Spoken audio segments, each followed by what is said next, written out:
Olá, sejam bem-vindos. Esse é o primeiro episódio do meu podcast. Eu sou Angela Mori, médica com pós-graduação em psiquiatria, e aqui é um espaço para a gente falar sobre saúde mental de uma maneira descomplicada, para você se entender e, quem sabe, se cuidar também.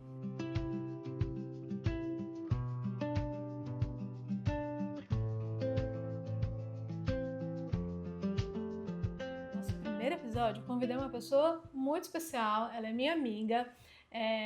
Estamos quase nascendo, né, Dri? Então eu fiquei super feliz que ela topou, que é o primeiro episódio, né, afinal de contas, né? E a gente resolveu falar sobre um assunto muito bacana, que é sobre cuidados paliativos e a humanidade no fim da vida. A Dri, para quem não sabe, ela é psicóloga. Se você puder se apresentar para os nossos amigos, eu agradeço. Claro. Primeiramente, Ângela, muito obrigada pelo convite. Eu que Estou aqui agradeço, eu Ana. gerando, né, o meu segundo bebê e a Ângela que está gerando, que já nasceu, né, o filho dela agora, esse projeto, né, tudo de bom para você, sabe como eu gosto Gratidão. dessa parceria, Eu que né, que a gente agradeço. já tem alguns anos, que começou de forma profissional, eu tenho muito orgulho, né, da nossa amizade. Eu também, querida. Então, eu sou a Adriele, sou formada em psicologia desde 2012. Atuo há 12 anos, né, em uma ONG para pacientes oncológicos. São 12 anos de escuta, né, nesse campo de cuidados paliativos, né, e finitude também. Idri, muito obrigada por a gente poder falar sobre esse tema, porque muitas pessoas têm medo dele, né?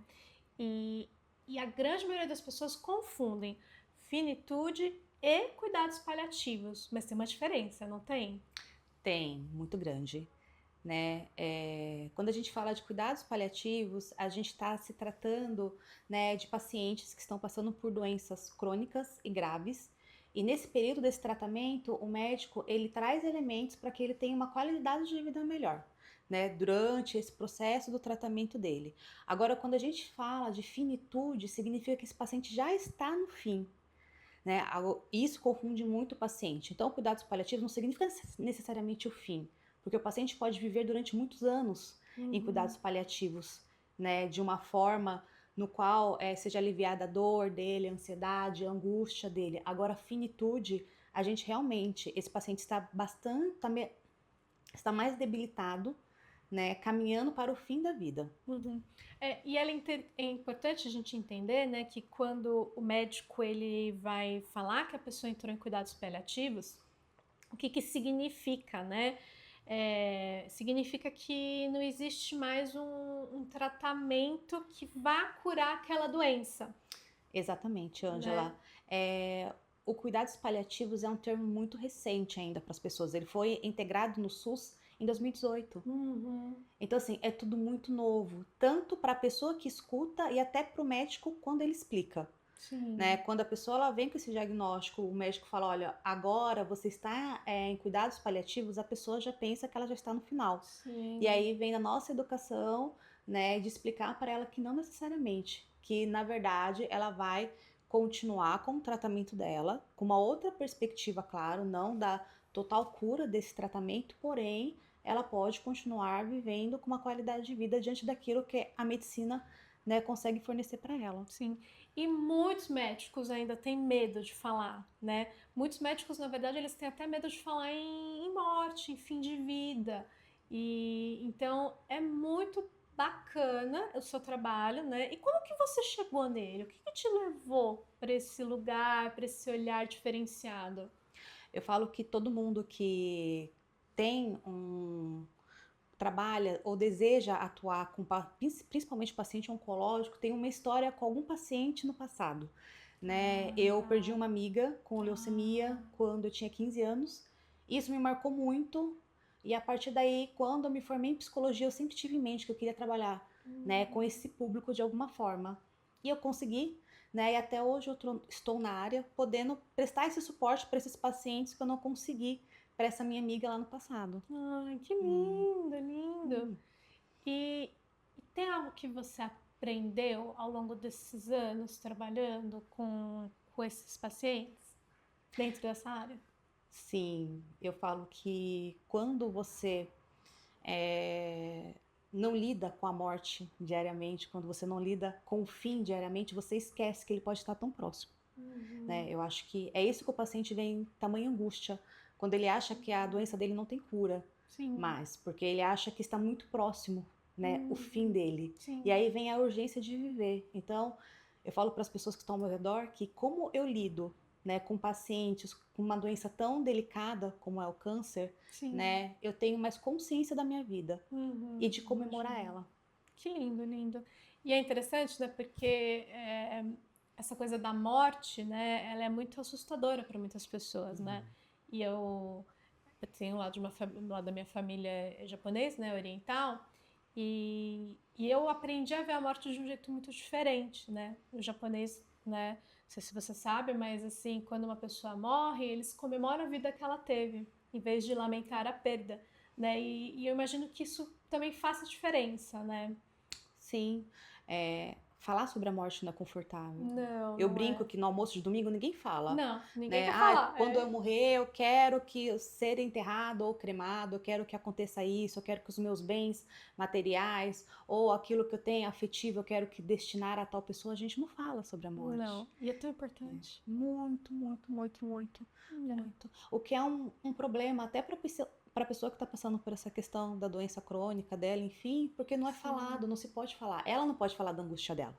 É verdade, porque ela não pode sofrer. Ela não pode sofrer. E nem o cuidador pode falar o quanto ele está sofrendo para essa pessoa, porque ele tem que ser forte para a pessoa também ser forte. Sim. Não, e você falou duas coisas muito importantes, mas eu falo que vamos por partes, porque você trouxe dois pontos muito importantes. A primeira é a gente aprender a falar sobre morte e a gente falar para os nossos familiares sobre isso, as pessoas que estão próximas da gente, porque assim, a gente nunca sabe o que vai acontecer, né? Por mais que você fale assim, às vezes a gente espera que a gente morra de uma doença quando a gente estiver bem velhinho, mas existem coisas que a gente precisa conversar, né? Eu lembro que eu estava no terceiro ano de faculdade de um professor que falou assim, professor de bioética, ele me marcou muito.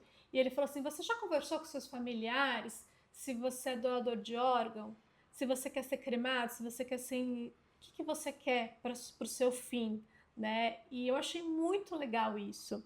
E aí foi a primeira coisa que eu fiz. Eu cheguei em casa, conversei com a minha mãe, com meu pai, conversei na época com meu namorado. Atualmente, né, meu esposo sabe, né, o que eu quero, o que eu desejo. E não é mórbido, porque foi bom porque até meus pais falaram para mim o que eles queriam na época. Você teve essa conversa já? Eu acho que é extremamente importante, né? Mesmo que a pessoa do outro lado não queira escutar, porque tem muitos que fogem, né? Da sua cultura, ou celebrar a vida que a pessoa teve, talvez receber com mais naturalidade essas informações acontecem. Só que, de um outro lado, tem pessoas que não querem saber, porque acham que vai atrair a morte, sendo que todo mundo vai morrer um dia. Eu falo com meus pacientes, quando eles chegam, eu estou com tal doença, ou o médico fala tal coisa, a primeira coisa que eu respondo é, olha, todo mundo vai morrer. Não é só você, eu também vou. Isso acalma a ansiedade deles, porque realmente é uma realidade que ninguém quer ver, mas vai acontecer. Né? Uma vez eu atendi um paciente que eu comecei a tratar ele por causa do luto da esposa dele, que faleceu de câncer de mama. É um senhorzinho, ele tem uns 84 anos hoje. Ai, que lindo. Né? E aí foi todo o processo do luto dele, e aí vem o que ele refletiu foi a questão de enterro, depois a questão burocrática. Também. E depois de um certo tempo ele veio falar comigo, ele falou assim, doutora, eu quero te mostrar porque eu decidi que eu não quero que os meus filhos passem o que eu passei com a minha esposa. Então eu quero ser cremado. Vai ser cremado porque é menos burocrático, já vou deixar tudo certinho. E aí foi muito legal, porque ele veio, ele me trouxe o contrato, ele fez questão, leia o que a senhora acha, tá certo, não tá certo. Aí eu perguntei, o senhor já falou o que o senhor quer fazer com as suas cinzas? Já falou pros seus filhos? Já, eu quero que coloque no meu sítio, assim, assim, assim. Pronto. E é tão bom, porque a família, não sei se você tem essa sensação, mas assim, principalmente acho que os pacientes que estão na finitude, né?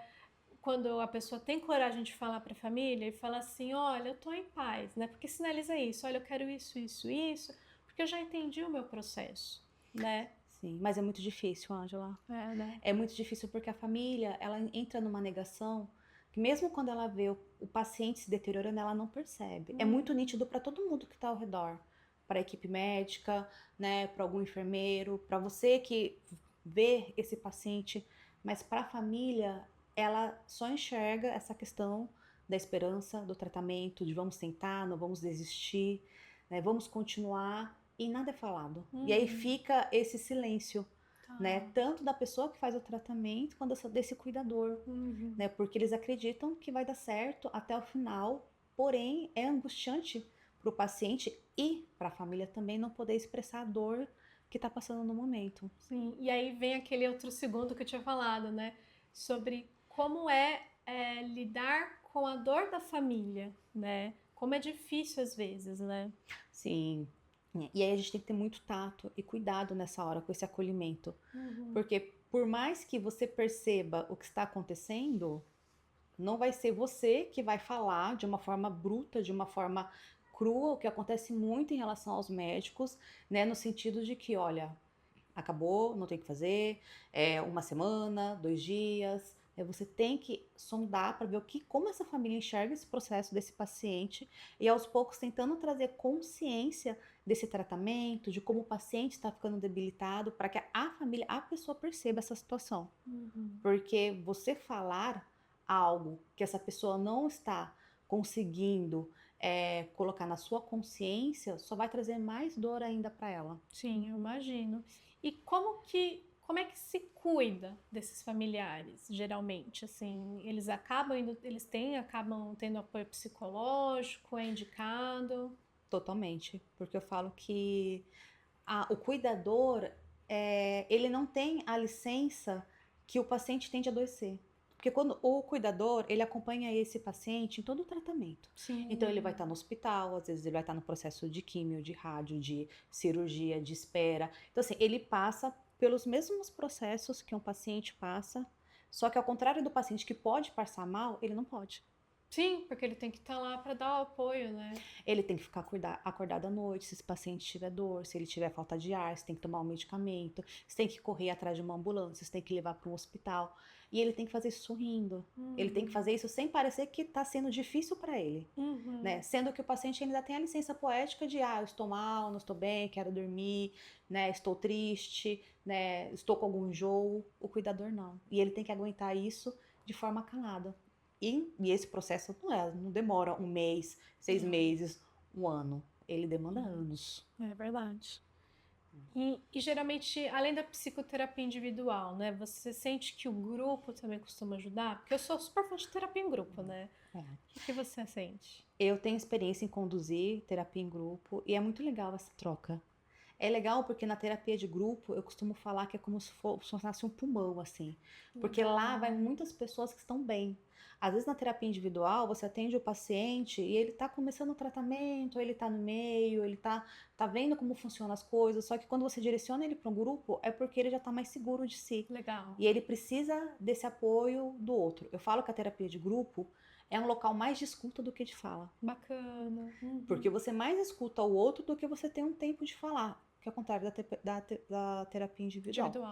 Né? Então, assim, lá eles se apoiam, né, com a escuta do outro. Como foi o tratamento do outro, como o outro está. E eles acabam que formam laços diante daquilo que eles estão vivendo. Bacana. Né, do similar. Porque quando chega um paciente em algum lugar, né, com algum estereótipo de doença, que você vê que é alguma coisa crônica, todo mundo olha, todo mundo quer saber o que é. Agora, quando você está num grupo direcionado para um X, né, de determinada doença, todo mundo já sabe o que todo mundo tem ali. Sim, é verdade. Então ninguém estranha. Você só senta lá e fala da sua angústia. Que legal, que bacana. Eu acho o trabalho de grupo, assim, transformador, né? Eu sou suspeita porque eu também gosto muito. Não que, às vezes, não que vá substituir, né, a terapia individual, porque a gente sabe que existem, são ferramentas diferentes, mas, nossa, elas são ferramentas maravilhosas, né? Tem tanta coisa para falar, e a gente tá falando bastante sobre os familiares, mas vamos falar um pouquinho sobre os pacientes também, né?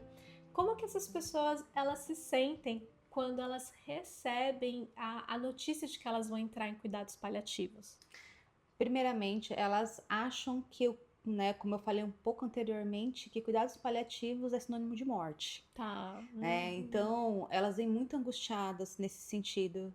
E aí, você explicar para ela que não necessariamente, né, que a morte é um contexto que todo mundo vai passar. Só que os cuidados paliativos, né, por mais que a doença dela não terá uma cura, ela vai ser tratada sim, ela vai receber o olhar, né, do médico sim, mas de acordo com aquele momento que ela está passando para gerar uma melhor qualidade de vida para ela durante esse processo inteiro desse tratamento, né? Sim. Então é desmistificar, né? Cuidados paliativos e morte. Sim, ótimo. E também é importante, né, a gente entender que nem sempre esse processo ele é mágico, ele é fácil, né? Tem muita raiva, tem muita negação, não tem? Bastante, né? Tem muita ansiedade porque não sabe o que vai acontecer, por onde vai começar.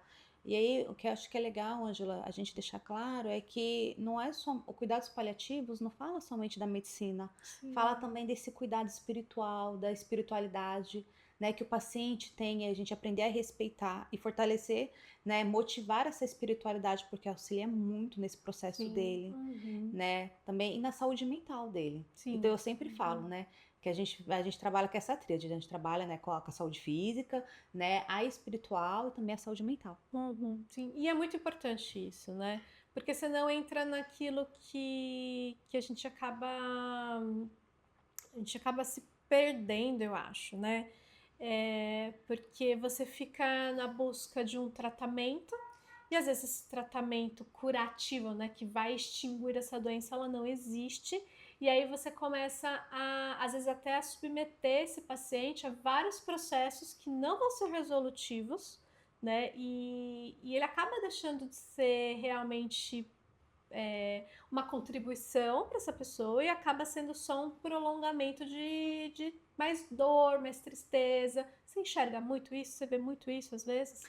Bastante, porque entra no aspecto da negação, Tá. né, do vou tentar até o último suspiro. Só que esse último suspiro, às vezes, ele pode ser, né, algo de qualidade, onde o paciente está consciente, ele está com a família dele, às vezes ele pode estar na casa dele, aproveitando esses momentos, ou entubado no hospital. Sim. Você, como médica, você sabe, já deve ter visto alguns casos onde que é visível a degradação do paciente, nesses cuidados, né, que acontecem hospitalares, e a família tá lá insistindo, e quando às vezes, né, existe esse momento de falar, olha, vamos parar por aqui, vamos cuidar da dor desse paciente, de algum desconforto, porém ele tá no seio da família dele. Sim, e é muito melhor, né, no meu interessante ponto de vista, né? Não é tão comum mais na minha prática, principalmente porque eu não estou mais dentro de um âmbito hospitalar, né? Mas a gente tem amigos, familiares que são médicos, que trabalham, né, muito próximo, e a gente percebe também como é angustiante para eles e para a equipe médica, muitas vezes, lidar com isso. Porque, de certa maneira, o médico, a equipe médica que está dentro do hospital, ela foi meio que criada, né? Foi estruturada para salvar uma vida, não importa o quê. E é importante a gente poder conversar sobre isso e a gente entender até onde a gente pode ir de uma maneira que seja respeitosa para a nossa vida, né? Que tipo de morte, né, o nosso paciente quer ter, ou que tipo de tratamento ele quer escolher, né? Eu acho que é importante. Sim. E quais ferramentas existem, né? Porque quando você está num ambiente, né, hospitalar, é o alopático. Sim. Porém, quando você consegue trazer esse paciente para um outro ambiente, você pode. Aí entra a medicina integrativa, né? Você pode apresentar a ele outras ferramentas que muitos nunca ouviram falar, de uma acupuntura, de uma ventosa, né? De uma meditação. Então, que também são ferramentas que existem, né, que não vão danificar, ser danosas ao corpo físico dessa pessoa, e ele pode fazer paralelamente com o tratamento tradicional que nós temos aqui. Sim.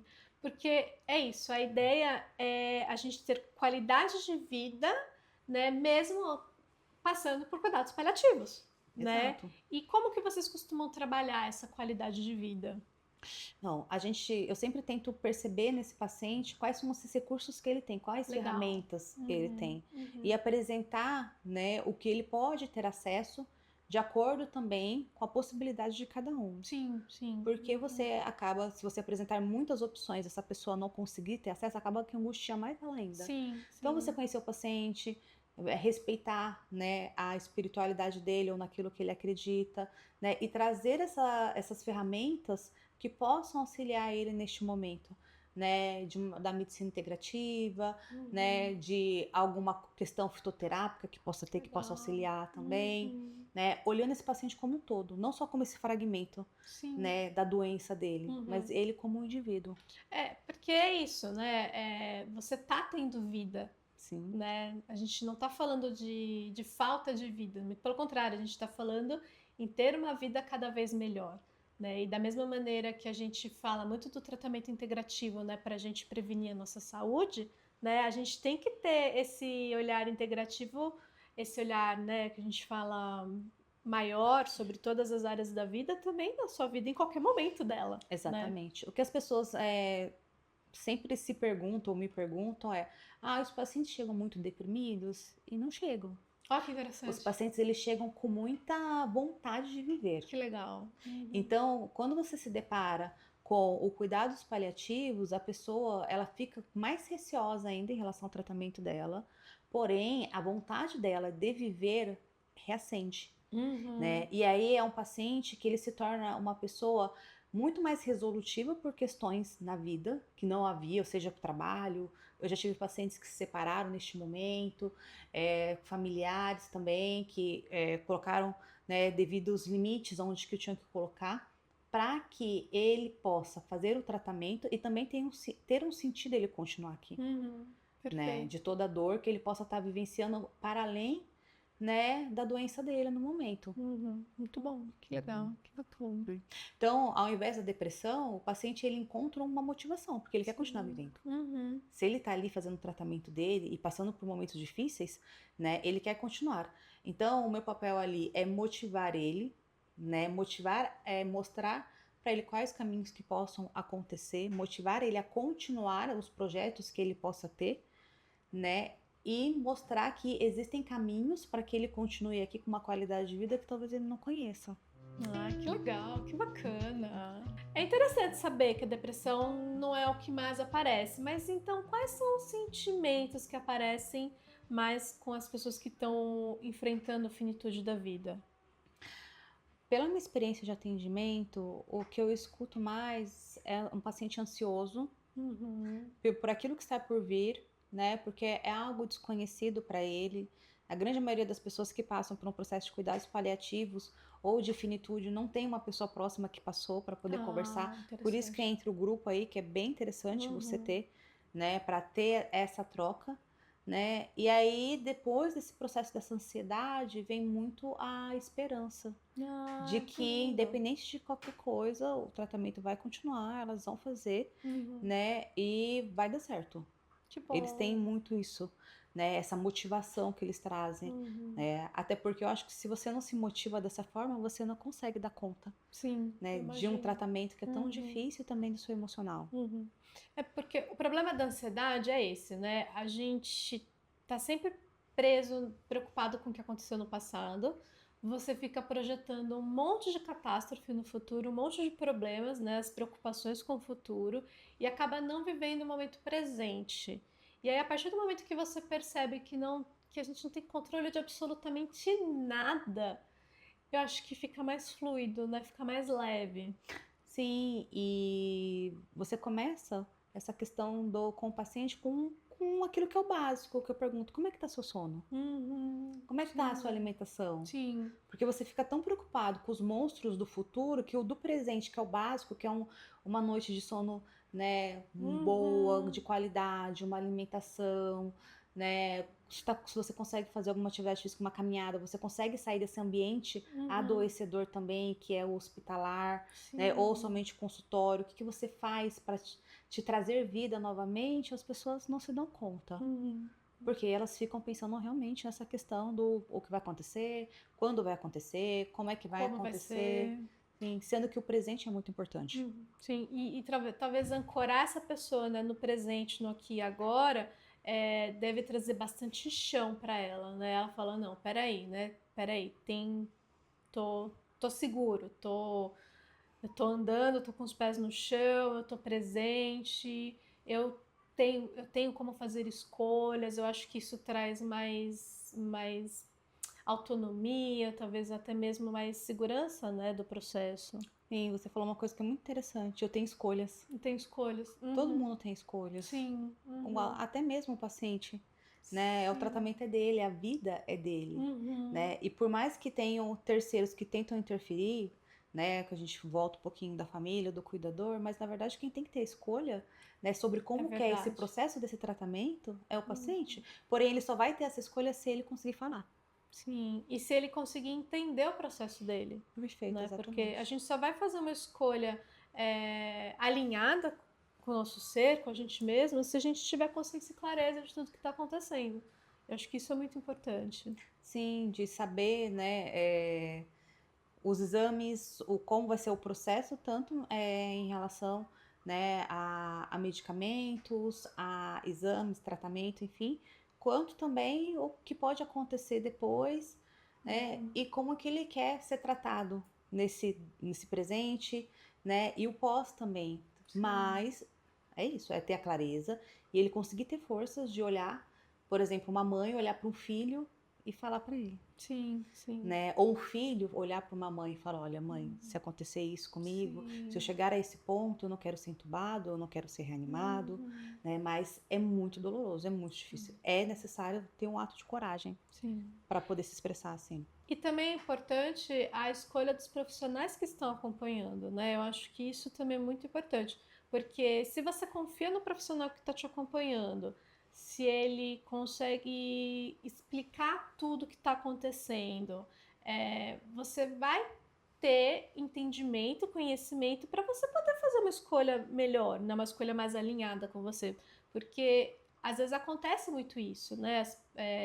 Muitos pacientes têm medo de perguntar as coisas para os profissionais, para os médicos, e eu acho que até às vezes mais para os médicos, porque o psicólogo, o vínculo ele é um pouco diferente, né? Então às vezes eles levam muito, né, para os psicólogos e às vezes eles acabam não perguntando para o médico. Então é importante isso também, né? Eles se sentirem à vontade para perguntar, para tirar as dúvidas, e o profissional tem que estar aberto a isso, né? Porque às vezes a gente sabe que é difícil encontrar.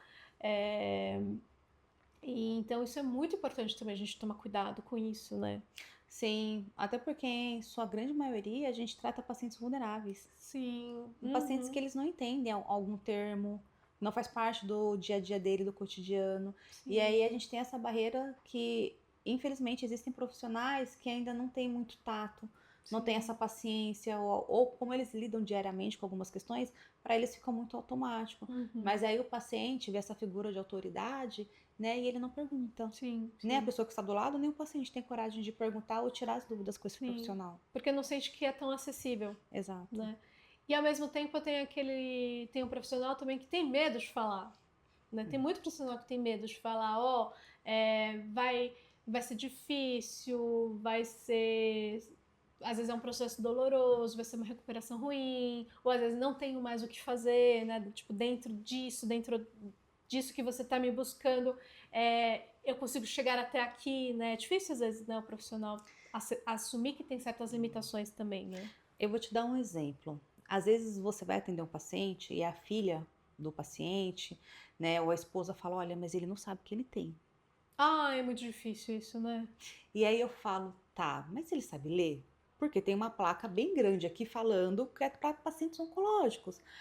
Sabe, mas ele acha que é só uma dor na coluna que ele tá tratando, que ele fez uma cirurgia. Eu falo: tá bom, né? Então a gente entra nessa questão de que a família quer blindar esse paciente, só que esse paciente, a gente sabe o que acontece com o nosso corpo, a gente sabe o que está acontecendo. Sim. Uma vez eu atendi uma senhora muito tempo atrás que a filha dela falou: olha, ela passava com uma médica que eu já tinha falado, não fala para minha mãe qual é a real situação dela, que era um câncer pulmonar que já tinha ficado metastático, né, pro osso e tudo mais, não fala, ok. Mas a mãe passava no sistema único, trocou de médico. E aí chegou no dia, o médico falou pra senhorinha: então, mas a senhora sabe, né, que sua coluna está assim, que não tem mais como a gente fazer uma quimioterapia e tudo mais.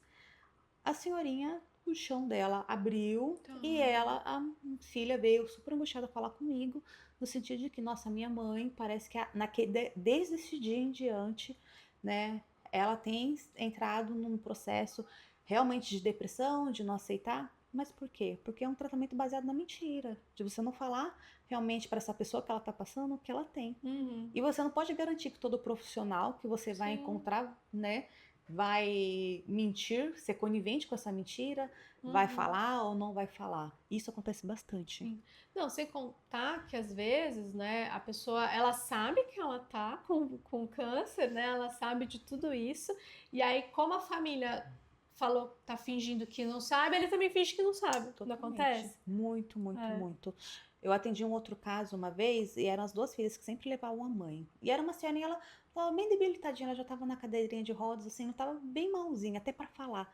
Ela falava bem baixinho, porque ela não tinha mais, né? Ela não conseguia respirar direito. E aí ela tinha questões de falta de ar muito forte. Só que para as filhas era crise de ansiedade. Tá. Porque elas não queriam perceber que, na verdade, o câncer de pulmão que a mãe tinha estava muito avançado. Não, minha mãe está tendo uma crise de ansiedade.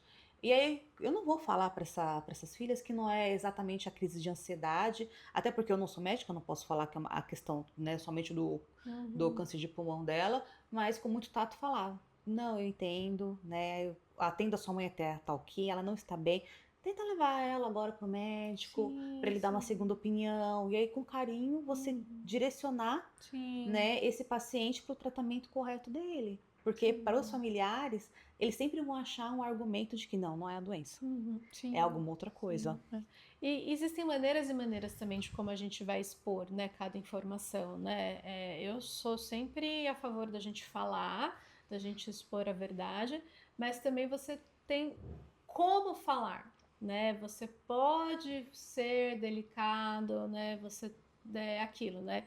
Você falar o que você sente, você falar o que você pensa, você falar as verdades, não é algo agressivo. Tudo vai depender de como você fala, né? Exatamente, para essa pessoa saber, né, o que está acontecendo, porém ela não sair como se fosse uma agressão para aquilo que ela está escutando. E o que acontece muito é isso, do você querer maquiar a realidade para o paciente, que na verdade ele sabe o que está acontecendo com o corpo dele, porque a gente tem essa consciência de quando a gente tem consciência de quando a gente está ficando gripado. Imagina um tratamento que pode ser, né, de um câncer ou uma doença crônica, um Alzheimer, um Parkinson, alguma coisa assim. A gente tem essa consciência. O maior sofrimento é não poder falar. Sim, e às vezes até não poder expressar sobre isso ou perguntar o que se quer saber, né? Acho que isso é o mais difícil, na verdade. Bastante, né? E sempre vem quando chega um paciente que passa por um tratamento assim, sempre tem aquelas as famosas frases, né, que são ditas, vai passar, né, não fica assim, não precisa chorar, vai te fazer mal, né, ou se não, os exemplos, eu tive uma pessoa que conheci fulano que passou por isso e aconteceu tal coisa, sempre tem essas frasezinhas, né, que não devem ser faladas porque, na verdade, você não sabe o que o outro está passando, o que ele está sentindo. E ele tem que expressar esse sentimento. Por mais que o paciente ele não chegue para um tratamento exatamente em depressão, porém, é comum a gente ficar triste. Tá tudo bem, não está bem. Eu sempre falo isso para eles. E como você tá, tudo bem? Aí ele fala um pouco, aí eu volto a perguntar, mas tá tudo bem mesmo? Porque tá tudo bem, não tá bem. E aí eles têm essa liberdade de um local de fala de quando as coisas não estão bem, porque eles estão cansados, porque é muita dor, porque é angustiante, porque não sabe o que vai acontecer. Então, assim, é importante a gente acolher também quando o paciente não está bem. E você trouxe uma coisa super legal, né? O que se deve fazer ou o que não se deve fazer, o que se deve falar, o que não se deve falar para as pessoas que estão em cuidados paliativos e para as pessoas que estão na finitude da vida. Às vezes, né, só o fato, né, de você estar do lado da pessoa já é algo que você possa fazer. Perfeito. Né? Nem sempre você precisa, né, tá com uma palavra de autoajuda, com alguma coisa pronta, com uma palavra motivacional. Às vezes essa pessoa ela não tá passando, ela não quer escutar isso. Então é sempre perguntar, como é que você tá? Tem algo que eu posso te ajudar nesse momento? Você quer companhia? Se você quiser falar, eu estou aqui. Nem sempre a pessoa quer falar do processo que ela tá passando também, né? Mas o fato dela saber que ela tem com quem contar, que ela tem alguém do lado, já é um suporte emocional que ela tem. Perfeito. E acho que isso é importante, né? Você saber que você tem gente com quem contar. Exato. E às vezes nem sempre vai ser alguém da família. Sim. Às vezes é alguém do cunho religioso, às vezes é algum amigo no hospital que eles acabam fazendo, porque eles acabam frequentando bastante, né, o ambiente hospitalar, né? Então ter essas pessoas para poder trocar, né? Ou só saber que a pessoa tá ali já conforta. Sim, é verdade, eu imagino. E já teve algum paciente seu, Dri, que migrou dos cuidados paliativos para a finitude? Eu já tive, né? E pensa que para mim como profissional que acompanhei esses pacientes em cuidados paliativos durante anos, né, como foi um choque para mim perceber isso, ouvir minha paciente falar que a médica foi até ela e disse que ia romper, parar no caso dela era o tratamento de quimioterapia, ia parar as quimioterapias porque ela estava ficando cada vez mais debilitada e não estava auxiliando, né, na remissão do tumor dela, né. Eu me coloquei na hora como foi para mim escutar isso dela, por mais que eu era nítido também que ela estava ficando debilitada, né, ela escutar isso da médica. Né? E o que você coloca na hora e como é que foi para você escutar isso? Como é que você tá se sentindo com isso? E era uma pessoa que ela tinha uma questão espiritual muito forte, isso auxiliou muito a ela juntou a família para conversar sobre isso, os parentes, né, que moravam, os irmãos moravam distantes, o pai, fizeram questão de estar juntos com elas neste momento. E ela sempre deixou muito claro que apesar de que o que a médica disse, que não haveria mais um medicamento no qual pudesse melhorar ela em relação ao câncer, ela ia buscar outras alternativas. Ela não ia parar, né? Sim. Essa paciente, ela veio a óbito, né? Mas deixou essa forma tão bonita de enxergar a vida, né? De estar com os familiares, de estar em casa, de acreditar, né? E como a espiritualidade dela, né, guiou ela de uma forma tão tranquila, sempre em relação a esse tratamento. Ela ficou em 5 anos em cuidados paliativos. Não falo nem somente de quando ela foi diagnosticada. O tratamento todo, né? Só de cuidados paliativos ela já estava com 5 anos. Uau! E acho que você trouxe uma coisa assim, né? Não foi a primeira vez que você traz e que para mim é algo muito importante, né? Que eu sempre tento trabalhar muito, né? É sobre a espiritualidade. Tem diferença quando existe um paciente que tem esse lado mais elaborado, né? O lado da espiritualidade mais elaborado, tá mais em paz do que do paciente que não tá, que às vezes até um paciente, né, ateu, às vezes até o agnóstico, né? Você percebe a diferença? Eu acredito que quando o paciente ele tem o cunho espiritual, o religioso do lado dele, ele tem aonde se firmar. Ele tem mais uma ferramenta de conforto, né? De um porquê, de um motivo de continuar, de lutar, né? Então, assim, para mim a espiritualidade ela auxilia esse paciente, independente do que ele acredita, né? Às vezes ele acredita na ciência, então, tudo bem, vamos nos basear na ciência, né? Mas sempre vai ser mais um pilar para auxiliar ele nessa jornada. Bacana. E os pacientes que eu atendi até hoje, que tem essa vertente espiritual forte, são pacientes que têm uma trajetória mais fluida. Legal. Né? Parece que eles têm um caminho a percorrer, mas eles sabem, e tá tudo bem com esse caminho que eles estão percorrendo. Perfeito, entendi. Eles têm esse suporte a mais. Tá, interessante. E é bom, né, saber, né, que existe isso, né, que existem ferramentas, existem várias facetas, né. O ser humano, ele não é só uma coisa, né, ele não é só um corpo, né. Então acho que é importante a gente ter isso em mente, né. Sim, e normalmente os pacientes ficam muito curiosos em saber a minha religião. Eles sempre perguntam, e qual religião você é? Porque eles querem essa identificação. Eles querem saber se eles falam da Nossa Senhora, se acreditam na Nossa Senhora. Eles querem saber se eles falam de alguma entidade, se eu vou acreditar nessa entidade, se eu vou dar credibilidade para o que eles estão falando. Né? E eu deixo muito claro que eu não tenho uma religião, né? Eu tenho a minha espiritualidade. E através dela eu acredito em tudo aquilo que me é falado, aquilo que, né, eu estudo sobre isso. Então, quando você atende um paciente, é interessante você também saber de tudo um pouco nessa Sim. questão, porque ele vai te trazer. E ele vai querer saber se você está ciente, se você sabe do que ele está falando, e se você está dando credibilidade para aquilo que ele Sim, acredita. sim. Isso é muito comum, muito, isso no consultório mesmo. Muitos pacientes meus, eles têm uma mediunidade, eles têm, né, uma espiritualidade mais aflorada, então às vezes eles ficam olhando, posso falar, não posso, sabe? Eu falo, gente, eu sou uma pessoa super aberta, vamos conversar, vamos entender, né? Posso não... Eu não tenho também uma religião, é o que eu falo, posso não ser da mesma religião, posso não ter a mesma crença, mas isso não vai me impedir de te acolher, te escutar e entender e aprender, né? Eu acho que isso é muito importante. E acreditar, E acreditar, justo, né, naquilo que você está passando, nesse processo, né, ou nos seus credos, nos seus rituais religiosos, Sim, que eu também trago muito isso, né, se eles têm esse suporte em relação à religião que eles vão, se tem algum ritual, legal. né? Então, quando uma família vem até mim e perde um ente querido, Uhum. né, eu sempre tenho esse cuidado. Mas se você tem, né, algum ritual, algo que você costuma fazer, que você desejaria fazer, que te deixe mais confortável, porque não existe um certo e errado. Sim. Né? O que existe neste momento é o que te conforta mais. Uhum. Perfeito. Né? Sim. E guiar esse paciente para que ele fique tranquilo para ele fazer esse ritual. Que Seja legal. acender uma vela, um incenso, né? Cremar e jogar cinzas em algum lugar, ou deixar as cinzas também na sala. Tá tudo bem. Sim. Desde que esteja bem, que o paciente se sinta confortável, ou o cuidador se sinta confortável com isso. Que perfeito, que legal. E falando no cuidador, né? Tem algum conselho que você daria para algum familiar, né, de alguém que esteja passando pelo processo de cuidados paliativos e finitude?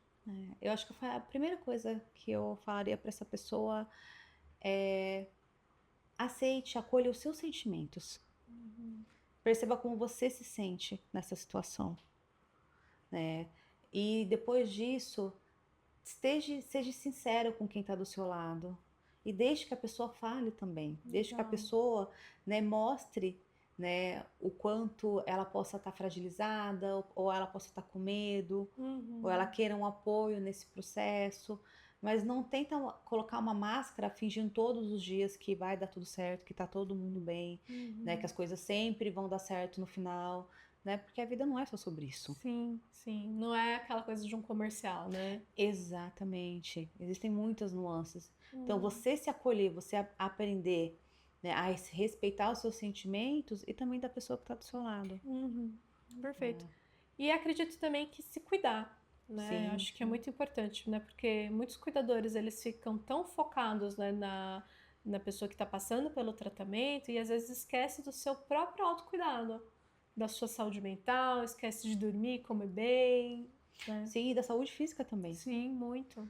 Porque às vezes acontece, você está cuidando de uma pessoa que ela está com um tratamento X, mas aí você também começa a ter sintomas, mas você não vai atrás. Sim. E aí você acaba agravando a sua situação. Sim. Porque você está dando suporte, né, para aquele que você julga que é mais debilitado.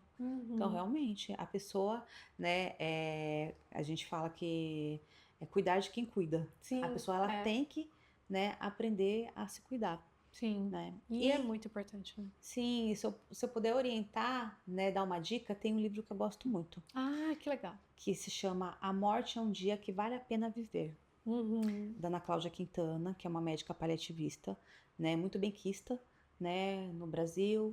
Inclusive, ela tem uma ONG em São Paulo, que eu já tive o prazer de visitar, em relação a cuidados paliativos. Né? Então, assim, é um livro muito leve, é um livro que não é longo, é um livro que bem explicativo, que fala sobre isso, fala sobre cuidados paliativos e finitude. Que legal, que Então, eu bacana. acho que vale muito a pena para quem gosta da área, quem quer entrar na área, né? E para pessoas que estão passando por esse processo de cuidados paliativos e os cuidadores também. Sim, é importante a gente poder ter esse tipo de apoio também, né? E eu sempre falo, informação, conhecimento faz toda a diferença.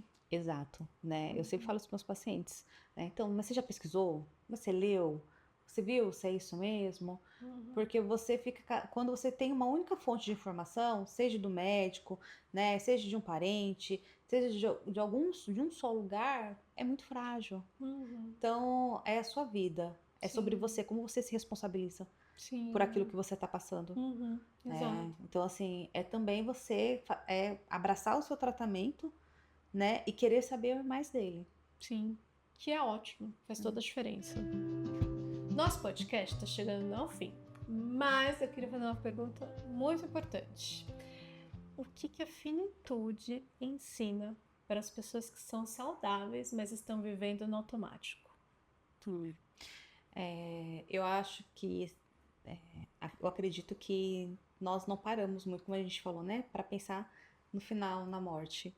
Então, assim, quando essa pessoa que ela tem uma vida corrida, uma vida que já tem um roteiro, né, de começo, meio e fim do seu dia, da sua semana, do seu mês, do seu ano, ela é travada, né, por uma notícia de algum ente que ela gosta muito, ou até mesmo dela, né, com algo dessa questão da saúde e que aproxima ela ao fim, né, ou lembra que a vida dela tem um fim, faz com que ela faça uma releitura dessa vida, faz com que ela tente e dê outros valores e outros significados a questões que às vezes ela nem percebia.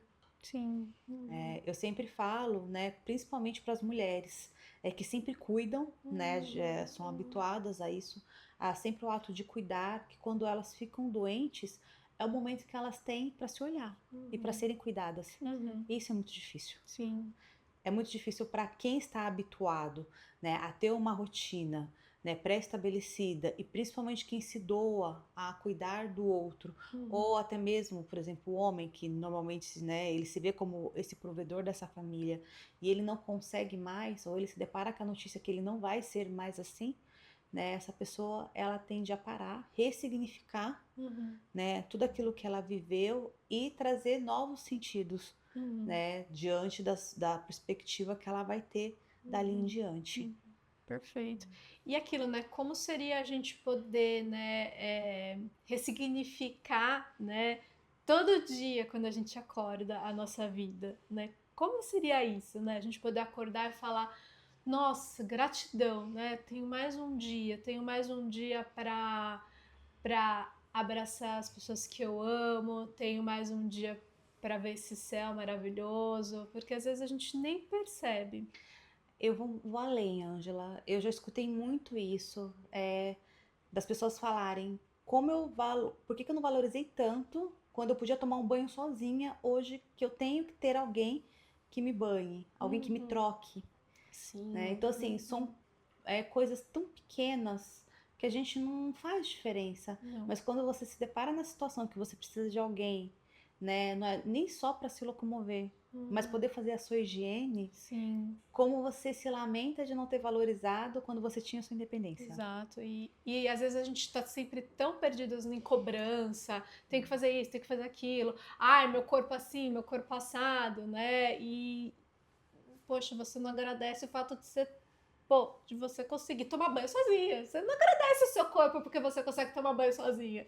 Sim, e o momento aqui de relaxamento que tinha que ser. Exato, né? Porque aí você tá pensando no que você vai fazer, porque você tem que, né, você tem que fazer o jantar, você tem que fazer receita de paciente, ou, não é? Às vezes a gente fica pô, a gente não tá curtindo esse momento que é tão importante, que é um presente pra gente, porque se a gente for parar pra pensar, né, água encanada é um presente, né? Hoje, né, principalmente. Antigamente a gente não tinha esse privilégio. Exato, quentinha, lá, ó, que delícia, tá curtindo, usufruindo disso, né? Como as coisas vão perdendo valor, né, ao longo do dia a dia, né? Exatamente. Né? Eu sempre falo desse contato com a natureza, né? De você colocar o pé no chão, de você sentir a grama, de você poder tomar um sol de manhã. Então, assim, são pequenas coisas, né, que a gente vai deixando passar quando está no automático.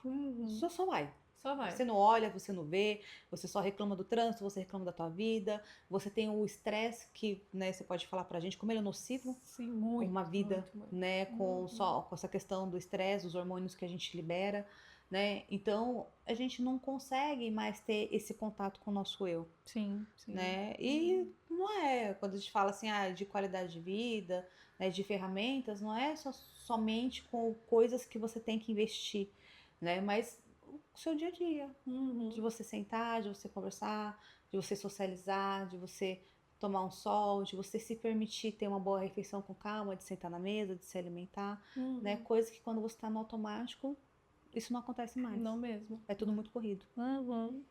Ai, Dri, obrigada. Eu queria agradecer de coração você ter vindo, trazer toda essa sua experiência, todo esse seu conhecimento, gratidão imensa mesmo. E aonde que a gente te encontra nas redes sociais?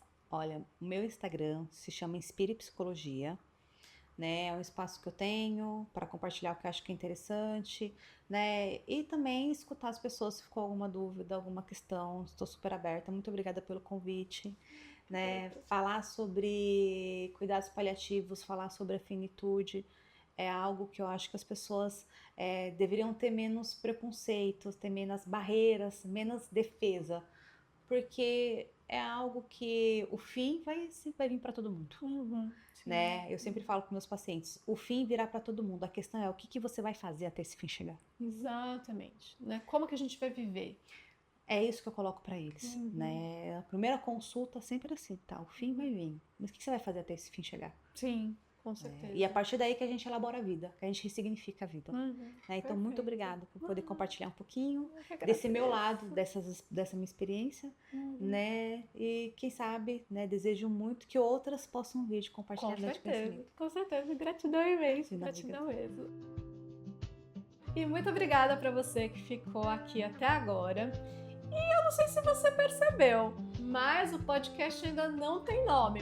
A gente está tendo algumas ideias, mas se você quiser deixar uma sugestão, eu vou agradecer imensamente. E te vejo no próximo episódio.